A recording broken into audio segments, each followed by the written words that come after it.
Hello and welcome to Tech Deals game performance review time on the Acer Aspire VX $1,000 laptop computer. This is an awesome machine. We are testing 3 different games today. The full playlist of videos on this laptop will be linked in the video description below. Check it out. Every bit of detail you could want to know is down there in the video description. Here you can see all of the specs of the computer: i7 CPU, GTX 1050 Ti graphics card, Intel NVMe SSD. It is a great machine. The numbers in green at the top left corner of the screen are from MSI Afterburner. Fraps was used for the minimum, maximum, and average frame performance you'll see, and the video was captured with an external Elgato HD60 Pro hardware capture card, so the performance that you're seeing in the game is what you can really expect to see. This was not recorded on the laptop itself. First up, we have Grand Theft Auto V, the first game we're testing here. Now this is 1080p resolution at high detail. Now there's no presets in Grand Theft Auto V, so I simply went through all the graphical detail options and selected high to everything that could be selected to high. Shadows are set to sharp, and anti-aliasing is turned on, FXAA. MSAA is off. If you look in the upper left-hand corner of the screen, you'll see the numbers from MSI Afterburner. The first line is our graphics chip. You will see the first percentage there is the utilization of our graphics chip. We are actually not using all the compute power of our 1050 Ti graphics card. What does that mean? It means actually we could turn some of the details up to very high and we would actually still get about the same frame rate. Grand Theft Auto V is well known to be a CPU-bound game. It heavily uses your processor in addition to your graphics card. If you come down to line 3, you'll see our processor, the excellent Intel i7 7700 HQ processor. The only reason the HQ isn't there is because MSI Afterburner doesn't give me enough characters to type in. Each one of those labels is actually manually input because otherwise it would just say CPU. But that is the HQ, so it's a true quad-core processor with 8 threads. Now, every time you see that above 50%, that means we're into the hyper-threading. 4 cores, 8 threads, so 50% usage is 4 core usage. Now if this were an i5, which it would be then a 4 core 4 thread processor, we would be slammed to 100% CPU usage. This is a very important point because for $200 less than this $1,000 machine, you can buy a very similar computer for $800. It will be linked in the video description below. That has an i5 processor. Now that's actually fine for some games and some programs. Grand Theft Auto V is absolutely using the benefits of having an i7. The hyperthreads, the additional 4 threads beyond the 4 cores, smooths the game out. It doesn't necessarily on its own make the game faster, it makes it smoother. The minimums are better, the frame times are better, the frame pacing from frame to frame is better, so it's a better overall experience with fewer stutters. That is not the case for all games. Some games simply do not care whether they are on an i5 or an i7, but Grand Theft Auto V is an example of a game that will run smoother on an i7. Speaking of smoothness, look at the bottom line. We are getting over 80 frames per second. Well, we dipped just below it, but we're getting over 80 frames per second a lot of the time. Our frame times are also very good. This is really, really nice for a game as nice as Grand Theft Auto V, for the fact that this laptop does not have a top-of-the-line graphics chip. It has a top-of-the-line CPU, but it actually has more of an entry to mid-level graphics chip. This is really good performance. Coming up to line 4, our 16 gigs of RAM is absolutely fine. The machine comes with 16 gigs. It's all you need. Don't touch it. For a computer at this level, you never need to mess with the RAM. Let me direct you 2 lines above that to the 4 gigabyte VRAM line. That's the second line down from the top. This laptop comes with 4 gigabytes of dedicated video memory on that 1050 Ti. This is where this laptop comes in really nice because some laptops with 1050 graphics cards only have 2 gigabytes of VRAM. Now, it's not going to matter for some games, but here it absolutely does. We're currently using 3 gigabytes of VRAM and We are at high detail, not very high detail, and definitely nothing is turned up to ultra.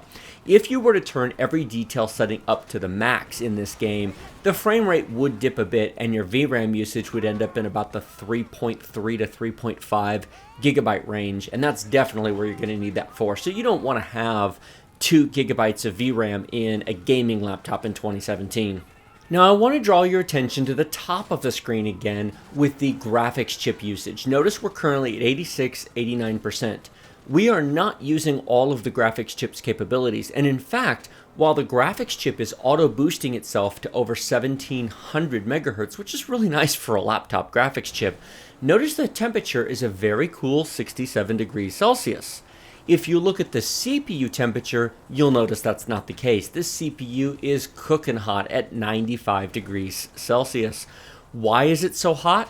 Because the i7 7700HQ is actually a factory overclocked version of the i7 6700HQ, which was the 6th gen. The 6th gen and the 7th gen are really the same processors. All Intel did was make... Did you see what he just did? That guy drove over me.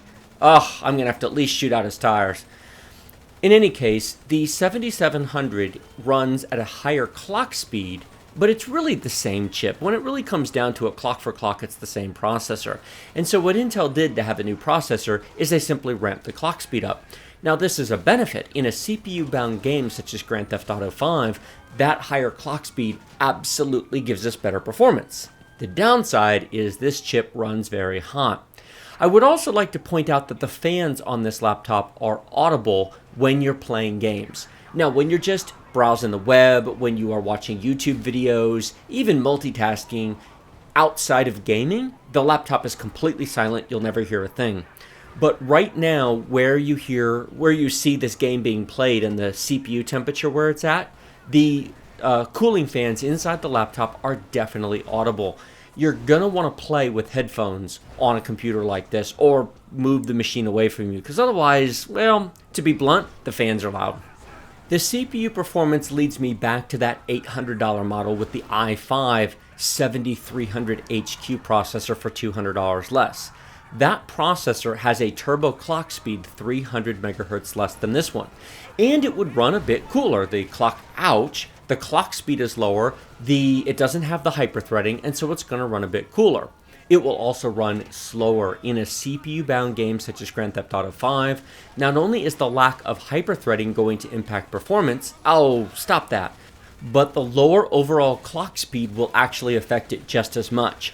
Now, the lower clock speed of the i5 will actually be... Oh, man, that's gotta hurt. Hope his insurance was paid up. Although I think I killed him stealing his truck, so he probably doesn't care. Anyway, back to the clock speed if I can stay on track. What can I say? I'm watching this while I do a voiceover, and it's just entirely too much fun to do a narration. What can I say? In any case, if you want to play games such as Grand Theft Auto 5, it's worth buying the i7 machine. Now, I know the temperature is quite hot. I will tell you this did not thermally throttle. There was no point here at where the frame rate actually took a dive. There's no point at where the system slowed down because of the temperature. So it's hot, and I don't want to call it loud, but it's definitely loud-ish. But beyond that point, it ran very, very well. Alright, that's enough Grand Theft Auto 5. You get the point. On to our next game, World of Warships. Now, I am a huge World of Warships fan, and if you have never played this game, it is free to play. Link to download it in the video description below. There are over 100 ships that you can play and unlock completely for free. It is a pay-to-progress, not a pay-to-win game. The top-tier, best-in-class ships in the game can only be earned through play. You cannot buy them. There are ships you can buy, but Tier 8 is as good as they get. Tier 10 is top of the heap. So this is way too much fun. And here I am actually in the Tier 9 German battleship. This is a ship you have to earn. You can't buy, and I love it because its secondary guns and its close-in brawling combat is very much my personal style. It's kind of like the Diva of World of Warships. Diva being from Overwatch because she's kind of a tanky, close-in character. It's my personal play style. So how does this game differ from Grand Theft Auto 5? Well, first of all, it is not as CPU dependent as Grand Theft Auto 5 is. If you look at line 3 on the top, you'll see that we're only bouncing between 25 and 35% CPU usage. This game really only used 2 to 3 cores, and it definitely doesn't need hyperthreading, but it does like clock speed. Look at our GPU usage, our 1050 Ti. We are loafing at 70%, and I have the detail cranked to the max. We are as high as the detail will go. We are CPU bound, but we are not thread bound. So we are clock speed, but not thread bound. So if this were an i5 running at the same clock speed, it would be absolutely identical performance in all respects. But since the i5 version of this laptop does not have the same clock speed, and you can't make it because they're HQ processors and not Ks, you can't overclock them, I still recommend the i7 for the clock speed. Look at our CPU temperature. It is a full 10 degrees cooler than it was in Grand Theft Auto 5. Why, you might ask? Simple. We're not using all 4 cores to the max, and so the CPU will in fact run a bit cooler. The graphics card is almost bored. I mean, it bounces around depending upon what you're looking at on the screen, but it's not remotely graphics card bound at all. Main system RAM usage, no big deal, less than 5 gigabytes of RAM, and our VRAM usage is also no big deal. We're using about 2 gigabytes of VRAM, and please note, anti-aliasing cranked to the max, detail set to very high, everything is turned up to the max. So any 2 gigabyte graphics card of the 960M or 1050 will run this just fine. What it wants is CPU power. Although in fairness, the 960M would have to have it turned down to high from very high. It wouldn't handle the anti-aliasing and it wouldn't handle the very high level, but it would definitely do high.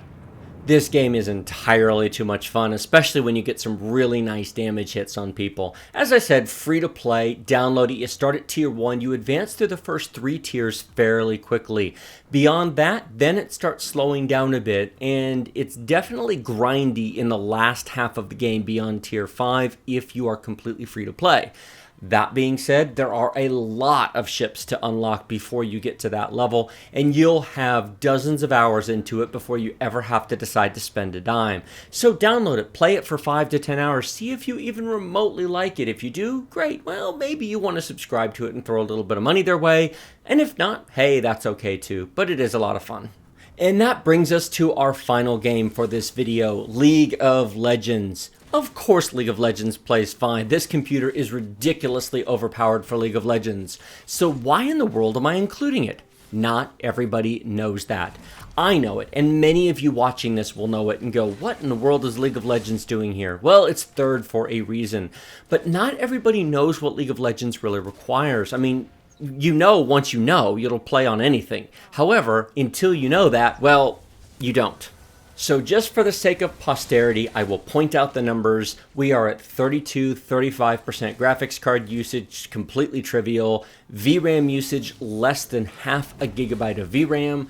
Now, interestingly enough, our CPU is fairly busy on 2 cores, and our temperature on our CPU is fairly reasonable as well. We are at 123, 130 frames per second.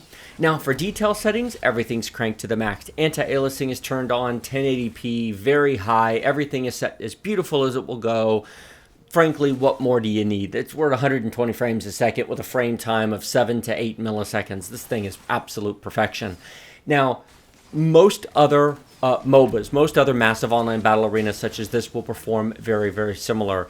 Dota 2 will be a little slower, but it'll be absolutely fine. Heroes of the Storm will be a little slower, but it'll be absolutely fine. So all these type of games are going to run on this laptop without any issue whatsoever.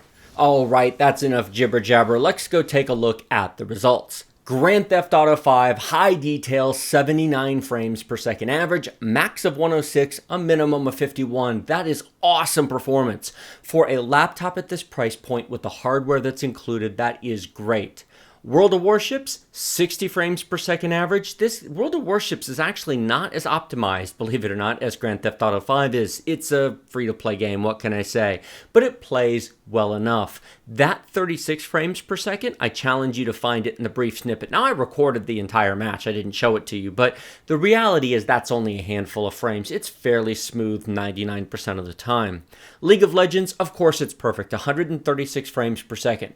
Don't be alarmed by the 67. That's just a minor blip. That's teleporting back to base using the recall function. That's no big deal. Our average is much closer to our max than it is to our minimum. We are just fine. This laptop for $1,000 has a great combination of a great graphics chip, a great processor, 16 gigs of RAM, solid state drive, 1080p IPS display. For $1,000, this is what I would buy. In fact, I did. I bought this laptop off of Amazon, and if you are interested in it, I recommend you check out my link to Amazon in the video description below. Like this video if you like it, share it with your friends if you loved it. Remember to subscribe to my channel with that big huge subscribe button. Post your comments below the video, and please check out the video description, the link to Amazon.com where I bought this laptop, and so should you if you want the best $1,000 laptop on the market today. There will also be a link down there to the full playlist of all the videos on this, other game performance videos, their initial review, etc. Finally, if you like this video, if you found this video helpful and useful in any way, please consider supporting this channel on Patreon. As I said, I bought this laptop. I buy most of what I review. I do get some free samples from manufacturers, and when I do, I note it here at the end of each video. But this laptop I bought myself, it is an incredible value for the money and screaming fast for general overall laptop computer performance. Anyway, thank you so much for watching this video. I will see you next time.